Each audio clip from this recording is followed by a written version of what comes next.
د هغې نه بد سوال یو زنانه کړی دی او هغه دا دی چې یو سړی د ښځې سره زنا وکړي والعیاذ بالله آیا دا سړی بیا څه وخت بعد د دې ښځې د مور یا د لور سره نکاح کولی شي او که نه؟ جواب د دې مسلې دا دی وبالله التوفیق. اورنی خبره دا ساتل پکاري چې زنا یو غټ جرم دی او په کبیره ګناهونو کې الله سبحانه وتعالی دې موږ ساتي. الله سبحانه وتعالی زموږ د معاشرې زموږ د قوم او د ټولو مسلمانانو د الله حفاظت وکړي. او په دې باندې سخت وعید راغلی په قرآن کې. الله سبحانه وتعالی د خپلو خاص بندګانو صفات ذکر کړي عباد الرحمن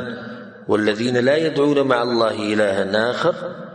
هغوی شرک نه کوي ولا يقتلون النفس التي حرم الله إلا بالحق په ناحق باندې څوک وجني نه ولا يزنون او زنا نه کوي ومن يفعل ذلك يلقى أثاما يضاعف له العذاب يوم القيامة ويخلد فيه مهانا. او چا چې دا کار وکړو زنا یې وکړه په دې ګناهونو کې واقع شو نو دته به د ګناه انجام میلاویږي او هغه دا دی چې دی به الله سبحانه وتعالی به جهنم ته ګذار کړي والعیاذ بالله. په دې مسله کې د علماو په منځ کې اختلاف دی.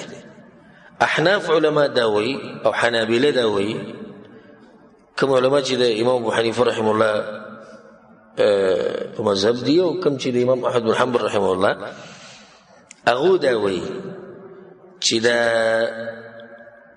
د سړي چې زنا وکړه د دې ښځې سره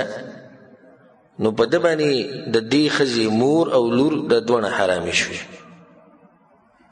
او هغو دا مسله دې دپاره بیانوي لکه وایي که یو سړی راولګي د یو ښځې سره واده وکړي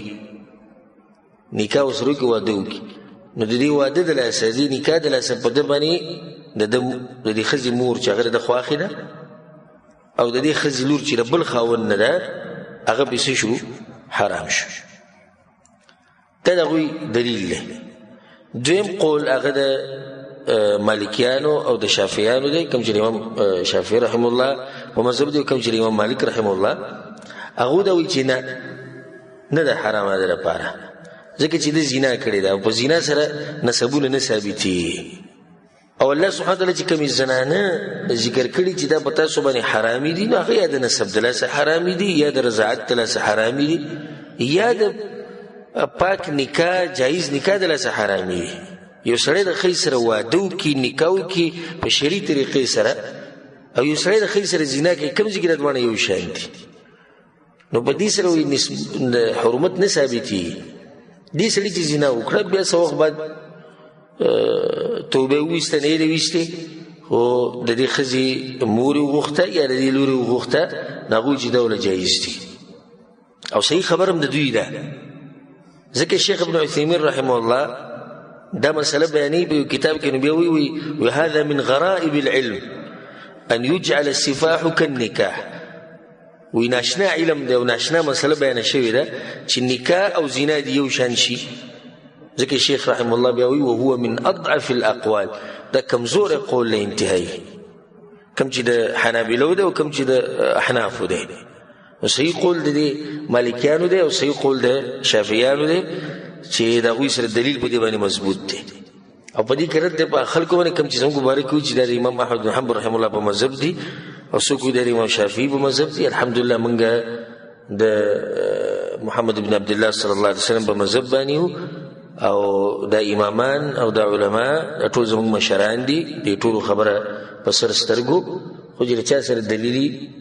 دا خبره زوروره ده د دې دلیل له لاسه زوروره ده. دا نه چې د بل خبره چې کمزوري دي د دې سره زموږ ذاتیات دي